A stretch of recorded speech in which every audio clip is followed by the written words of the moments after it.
Welcome to Facts or Reality, the channel where we bring you real stories, real issues, and the facts that matter. Today, we're taking a closer look at the recent developments surrounding U.S. Immigration and Customs Enforcement, known as ICE, and its growing presence in workplaces and courthouses across the country. If you haven't already, make sure to click that subscribe button and turn on notifications so you never miss an update on the stories shaping our world. In cities and small towns across America, immigration enforcement is no longer limited to border checkpoints. It's happening in factories, construction sites, restaurants, even inside courtrooms. U.S. Immigration and Customs Enforcement, known as ICE, is carrying out targeted arrests in places many never expected. For some, it's about law and order. For others, it's a threat to civil rights and due process. Workplaces become raid zones. Courthouses, once symbols of justice, now feel like traps. And caught in the middle are real people, workers, families, and communities grappling with fear and uncertainty. In this episode, we separate the facts from fear, the policy from politics. What's really happening behind these doors? And what does it mean for the future of immigration enforcement in America? This is Reality Uncovered, ICE at work and in court. She just continued. Okay, so we're gonna let us do our job. And could you step back, please? You know that, and I'm trying to explain. We are remanding him to custody. That's all. That's all. You don't have to pursue the custody. But says who? I'm just explaining what we're doing. Under what? You can fight that with the court. I'm just telling you what we're doing, okay? What you're doing is illegal. And this has become the whole personality of ICE. Even when a judge states that there's a continuation for these people's cases and they can stay in the United States lawfully, ICE will still come and detain them and then tell their attorneys, well, who says we can't? The judge has a notice. He has a notice. Yeah. You're going exactly against the judge. Why are you ignoring the judge's orders? Why are you participating in a fascist takeover of the government? Fucking bravo to our comrades. Please don't touch me. Please don't touch me. Fucking kidnapping, man. Y'all are going to be held accountable for this. You know that, right? I have the notice. ICE was clearly upset with us, so they cried to the Department of Homeland Security and tried to get us to stop filming them. Public court is, but you can't record inside of federal property. So I'm gonna show it to you guys. Well, the thing is this. Right, because I'm independent media only. Yeah. So you're good. Yes. Yeah. Okay. All right. Thank you. Yeah. I also need clarification that you're refusing to call up a supervisor for us. So the supervisor is tied up on a call, so you can record. I am recording. At the border right now. So supervisor. Case was continued till July 3rd. Okay. The judge said they shouldn't normally be doing this. If they have a court case, they should be able to come back to court. So now they're taking him to the detention center, and we're gonna just have to try to see if there's a way to bond him out, in case here, not continue it. Did they provide you with a warrant yet? They're asking for the warrant now, so I'm not leaving his site until pretty much I get it. And mind you, out of all the cases that I saw today, this was the only one that ICE agents had a semi-warrant for. It wasn't even a judicial warrant. Here, look at this. Look at this bullshit. No, I need a copy for myself. Yeah. Is this signed by a judge? Is it signed by a judge? This is not signed by a judge. This is just signed by an immigration officer. Yeah, so not signed. Not signed by a You need that signed by a judge, man. Yes, you do. No, we don't. Yes, We're enforcing immigration law. We don't. Look it up in this INA. So that was that. We had people on the outside making signs, attempting to give information to people prior to their court hearings. So despite 11 people being illegally detained today, 11 people also experienced a diverse community coming out to support them. Federal agents experiencing communities that will not allow them to disappear people without anybody noticing. And you know what surprised me the most when I was looking at these ICE agents? Is majority of them were brown and black tap dancing motherfuckers. I think I saw just one white agent today. So, go on. Keep doing your thing for the man. And we're going to keep watching.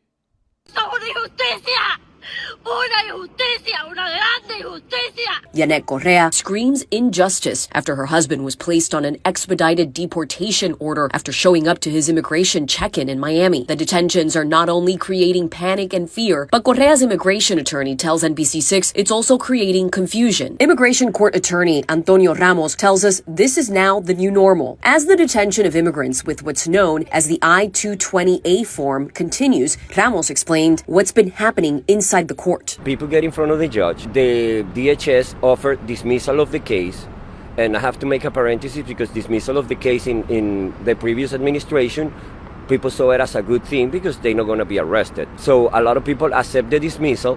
When they accept the dismissal, they withdraw the application in front of the judge. The case is closed in front of the judge. They are literally in a legal limbo, and they can be detained. Julissa Hernandez panicked when she saw that her husband's check-in took longer than expected. Her husband was eventually released, but now she's worried about what will happen to her when she shows up for her own immigration check-in next week. Get off the ground! Get off the fucking ground! Give it up!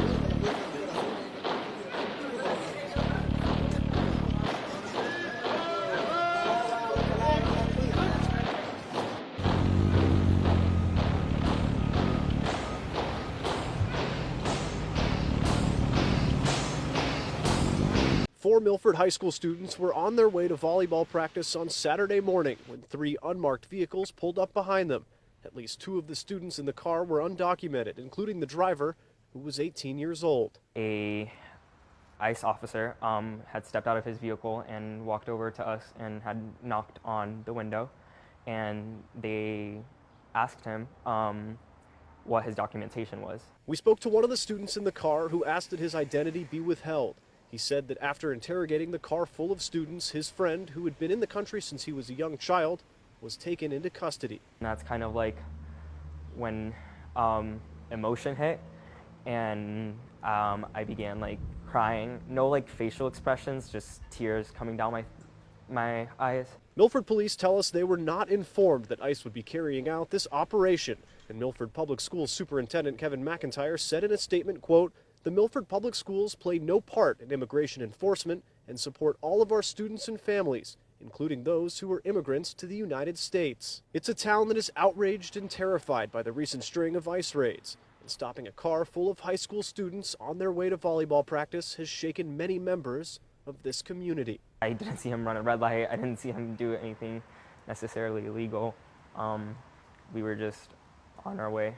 The student that was taken was set to graduate on Sunday. He was even a member of the school band that will be playing at the ceremony. The student that we spoke to says that now he feels a wave of fear setting in, afraid that all of his work in school and to be a good community member are in jeopardy. I always knew that this was a system where it could get people who were undocumented and committed bad things, but now it's kind of like turning into a system that just kicks everybody out just based on your status.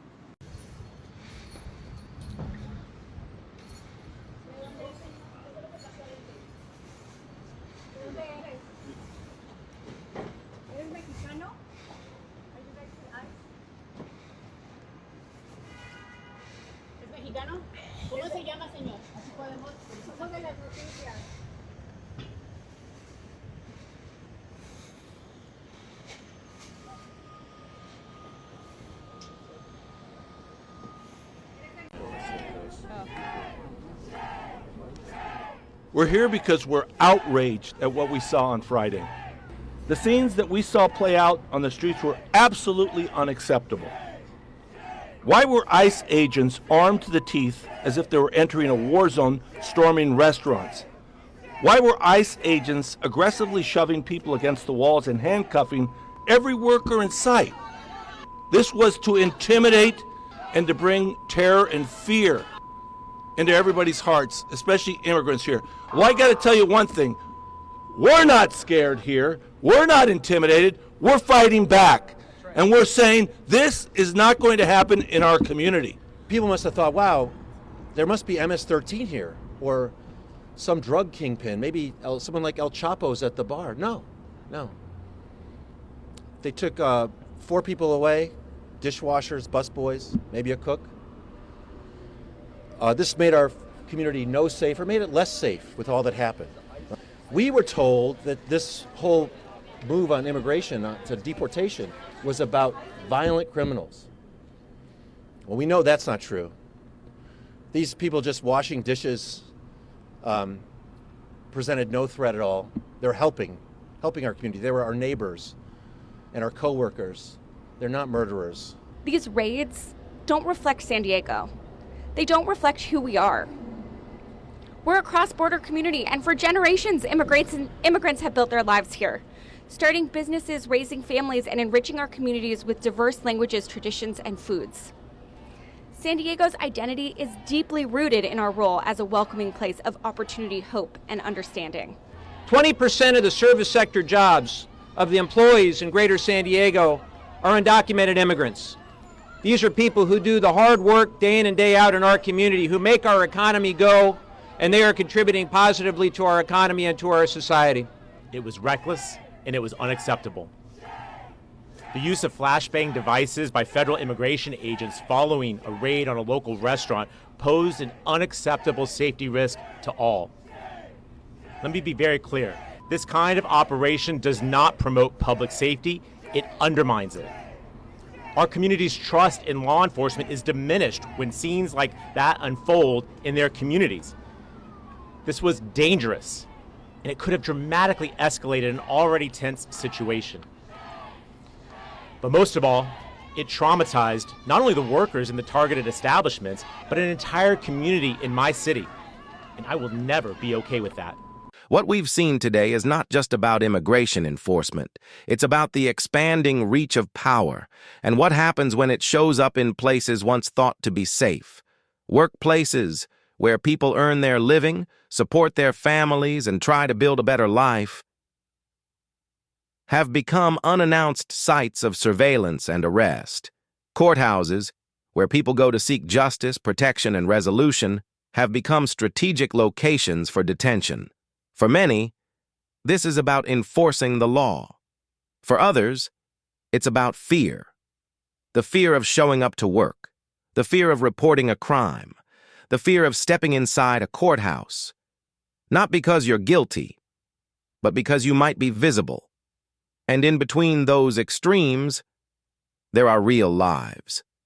Mothers, fathers, co-workers, neighbors, people who contribute to communities, economies, and cultures, now caught in the crosshairs of a system that often offers little warning and even less mercy. Let's be clear. Every country has the right to enforce its laws. But how those laws are enforced and where speaks volumes about who we are and who we're becoming. Is it justice when someone is arrested while trying to get a restraining order? Is it security when workers vanish mid-shift and their families are left in the dark? Is it freedom when people must choose between their safety and their silence? These are not abstract questions. These are daily realities for thousands. At Facts or Reality, our mission is not to sensationalize, but to show you the side of the story that often goes untold. No political spin, no echo chamber, just the facts and the human cost that comes with them. So what happens next? That depends on what we're willing to face. It depends on whether we believe that enforcing the law should come at the cost of due process, dignity, or even democracy. And it depends on you, the viewer, the thinker, the voter, the voice. Thank you for watching this episode of Facts or Reality. If this moved you, disturbed you, or made you think, hit like, subscribe, and turn on notifications. We'll continue to follow the stories others leave behind. Until next time, stay informed, stay critical, and above all, welcome to the true stream. Stay facts real. Meet the beat, and the beat don't lie. You ready? Let's go. Click play, now we spark the flame. Real talk, no cap, no shame. What's the news? What's the game? We call it out, we name the name. Lights on, time to elevate. No drama, we educate. Scrolling past all the vanity. Stay grounded. Facts or reality? Facts or reality, what do you see? Truth in the rhythm, right the energy. G, no filter, no fallacy. We break it down with clarity. Facts or reality, ooh yeah. Wake up minds, let it be. Truth moves fast, come vibe with me. Tune in to facts or reality. Every headline got a deeper side, so we lift the veil, let truth collide. Not just views, we change the tide. We stay alert, we never hide. From the streets to the screen, stay woke. This the voice for the ones who spoke. No scripts, no parody. Only facts, only reality. We don't chase the hype, we chase the light. Day and night, we keep it tight. Voices rise when truth takes flight. This is more than views, this is insight. Facts or reality, tell me what's real. Truth on the track got mass appeal. No smoke, no tricks, just the deal. Click subscribe, now tell me how you feel. Facts or reality, lift the voice, break the crowd. Stand tall, speak loud and free. You're locked into facts or reality.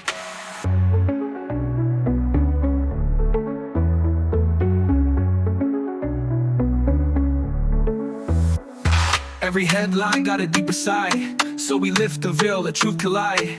No filter, no fallacy. We break it down with clarity. Wake up minds, let it be. Truth moves fast, come vibe with me. Tuned in to facts or reality. Every headline got a deeper side, so we lift the veil, let truth collide. Not just views, we change the tide. We stay alert, we never hide. From the streets to the screen, stay woke. This the voice for the ones who spoke. No scripts, no parody. Only facts, only reality.